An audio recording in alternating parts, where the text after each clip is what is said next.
এমনও হতে পারে তারা হয়তো বিশেষ একটা সময়ের জন্য ওগুলি রেখে দিয়েছে, তখনও হতে পারে। তো অনেক কিছুই হতে পারে। এখন যদি সরকারের টেন্ডেন্সি এমন থাকে যে যখন একটা অঘটন ঘটবে তখন আমি ফ্যাসিবাদের উপরে একটা দায় চাপাই দিলাম, তো এটা ফ্যাসিবাদের উপরে দায় চাপা দেওয়ার অর্থই হলো যে তুমি আসলে ভাই বিচারটা করতে চাও না। যেমন ধরেন এই যে আগুন ধরলো, প্রত্যেকটা আগুনে কিন্তু একটা ব্লেম গেম খেলা হচ্ছে। এরকম দৃশ্য কিন্তু আমরা আওয়ামী লীগের মূল্য দেখছি। কোথাও একটা আগুন ধরলো, ভাবখানে এরকম যদি একটু মানে দেয়াশালার কাঠি জ্বালানো হয় তবু বলতো যে এটা না এই আগুন সন্ত্রাস করতেছে বিএনপি জামাত, তারা এরকম করতো আর কি। এখন ওই একই রকম দেখছি। তবে এটা ব্লেম গেমের দরকার নাই। আইন শৃঙ্খলা পরিস্থিতিতে ভালো না এটা সরকার নিজেই বলে, এটা আমি আর নতুন করে কি বলবো। তবে এখন পর্যন্ত সেরকম কোনো নমুনা দেখছি না। ইলেকশনের সময় কি হয় দেখা যাক, কারণ আওয়ামী লীগ তো ইলেকশনের মধ্যে নাই। এখন যে কোনো দল আছে এরা সবাই তো ইলেকশন করতে চায়, কারণ যারা ইলেকশন করতে চায় তারা মারামারি কি কারণে করবে।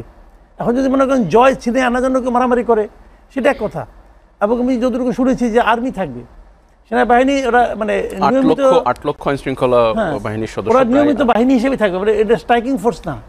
যদি নিয়মিত বাহিনী হিসেবে থাকে না তাহলে আমার মনে হয় না যে নির্বাচনের জন্য আইন শৃঙ্খলা পরিস্থিতি খুব বড় একটা হুমকি হয়ে দাঁড়াবে। খুব একটা ঝুঁকি নেই আপনার, আমার মনে হয় না। কিন্তু এই যে সাম্প্রতিক আপনি যে উদাহরণটা দিলেন, এই যে আগুনের ঘটনা, বাংলাদেশে যে কার্গো ভিলেজে যে আগুনের ঘটনাটা ঘটলো, বা চট্টগ্রামে যেই চিকিৎসা সরঞ্জাম তৈরির যে কারখানায় আগুনের ঘটনাটা ঘটলো, এই কেপিআই ভুক্ত প্রতিষ্ঠানগুলোতে যখন এই আগুনের ঘটনা ঘটে সেগুলো কি আসলে কোনোভাবে কি বলা যায় যে আইন শৃঙ্খলা পরিস্থিতি কোনো না কোনো দায় আছে আসলে এই জায়গায়?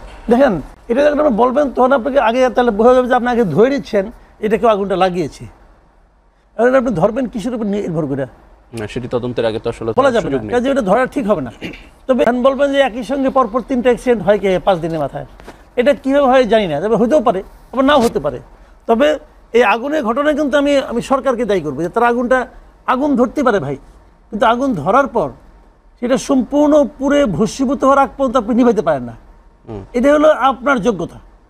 এই যোগ্যতাটা খুব একটা প্রত্যাশিত যোগ্যতা নয়, এই যোগ্যতা আমরা চাই না। এই যে আপনার কার্গো ভিলেজেরটা তখনই নিভছে যখন নাকি জ্বলার মতো আর কিছু ছিল না, পুরা শেষ। হ্যাঁ, তাহলে ওটা ছাই তো আর জ্বলবে না, তো শেষ হয়ে গেছে। এখানে তো কোনো আপনি পারেন নাই কেন?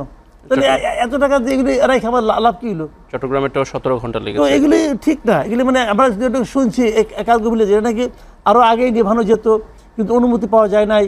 ওই সার নাকি অনুমতি দেয় না, কি করতে সার দিয়ে আগুনে পুরাইলে পরে বুঝতে কেমন লাগে। আচ্ছা, এই জায়গাটা আমি একটু সাবেক সেনাপ্রধান ইকবাল করিম ভূঁইয়ার একটি মন্তব্য আপনাকে পড়ে শোনাবো এবং আপনার মতামত জানতে চাইব।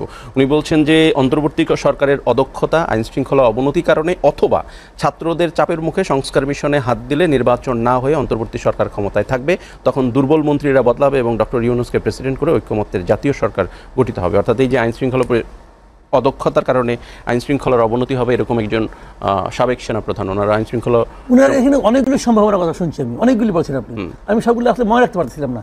এত সম্ভাবনা, এটা করলে এটা হবে, এটা করলে এটা হবে, এটা করলে এটা হবে, অনেক কিছু হবে। তো এত দূর মনে হয় যাওয়ার দরকার নাই। এত মানে এটা মানে অনেকগুলি সম্ভাবনা, এটা করলে এটা হবে, এটা করলে এটা হবে।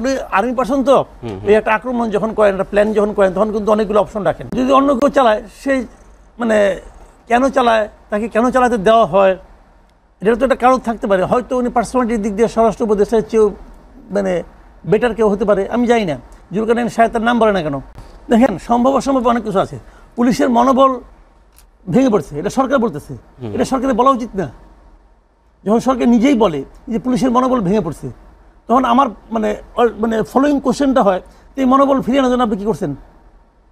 আপনি তো কিছুই করেন নাই। আপনি কোনো উদ্যোগ নিছেন? উদ্যোগ তো নেন নাই। কিন্তু আপনি নিজে কোনো উদ্যোগ নেবেন না, খালি বলবেন যে পুলিশের মনোবল ভেঙে পড়ছে, তাহলে পুলিশের মনোবল ভালো হবে কীভাবে? উদ্যোগটাকে সেটা বলে না, যদি বাস্তবায়ন হয়ে থাকে, সে বাস্তবায়নটা কই আমি তো দেখিনি এই পর্যন্ত কিছু। আপনি উদ্যোগ বিভিন্ন রকম হতে পারে, এদেরকে আপনি মোটিভেট করতে পারেন, আপনি নতুন পুলিশ নিয়োগ দিতে পারেন, অনেক কিছু করতে পারেন। আপনি 1-1.5 বছর সময় একদম কম না। আপনি করছেনটা কি বলেন না? করছেনটা কি? রাত 3টার সময় প্রেস কনফারেন্স ডাকা ছাড়া আর নতুন কি করছেন বলেন? আপনি প্রেস কনফারেন্স ডেকে আপনি বলছেন যে আগামীকালকের মধ্যে সব চেঞ্জ হয়ে যাবে, নাহলে পদত্যাগ করবো। আগামীকাল আসছে, আগামীকাল গেছে, কিছু চেঞ্জ হয় নাই, আপনি পদত্যাগ করেন নাই। তো দেখতেছি তো উনি কি বলেন, ওনার নিজেরও খেয়াল থাকে না, কি বলেন বলে চলে গেল উনি। এখন ভাই এটা কিছুই হয় নাই, এবং এটা কোনো উদ্যোগও নেয় নাই। কি বলেন আপনি? আপনার দৃশ্যমান একটা উদ্যোগ বলেন না, কি একটা উদ্যোগ যেটা